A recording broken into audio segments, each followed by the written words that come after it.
Turning now to the Weather Watch, Robb Ellis is here with the full forecast. Yeah, forecast for Mother's Day, not necessarily the best here. yeah, thanks. Blame me, I know. But if you go a little farther to the south, the temperatures, they're much warmer, and some of that will eventually move our way. Let's start with where our weather watchers have been showing us the numbers. Unfortunately, they're 40s and 50s, but I wanted to show you this, the rainfall totals from today. Some locations did pick up some good rainfall totals. Okay, 0.04 of an inch there in Schaumburg, but 1/3 of an inch in Gurnee. We had some numbers that varied. It really depends on those hit and miss showers, and that's going to be the case over the next 48 hours or so as well.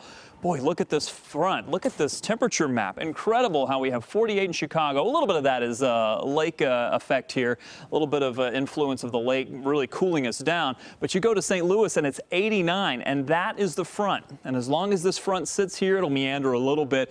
But showers and storms are going to ride along that. Unfortunately, that's where the strongest chance for some storms are going to be as well. Most of them have lifted a little farther to the north, but the higher chance for stronger storms, severe weather, is going to be right along that front. So you see that slight risk, even an enhanced risk of severe weather. We have kind of a marginal risk for some of the storms that may develop over the next day or two to have the components, not all the components, but some of the components that could lead to maybe a little bit of hail or at least some very heavy rain is possible as well. Even into Monday, this is pretty much going to sit here. Our forecast doesn't change very much over the next several days, although as the front meanders a little bit, we'll have some scattered showers and storms, but I think the temperatures are going to warm up as well. Better chance is going to be overnight and through early Sunday. The second half of your Sunday won't be so bad, but we may see those showers and storms return, especially a little later in the day. I'm putting 65 on there for Mother's Day, but it is the coolest day in my forecast because that front that's kind of meandering to our south, at some point it is going to come to the north. Not necessarily for Mother's Day,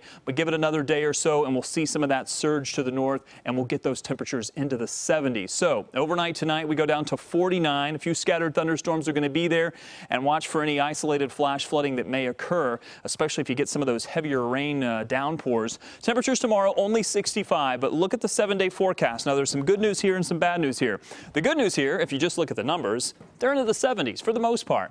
The bad news, if you look at the icons, those are all at least including some rain. Doesn't mean every day is going to be a washout, but there's a chance every day that we'll have at some point during the day some scattered showers and some storms.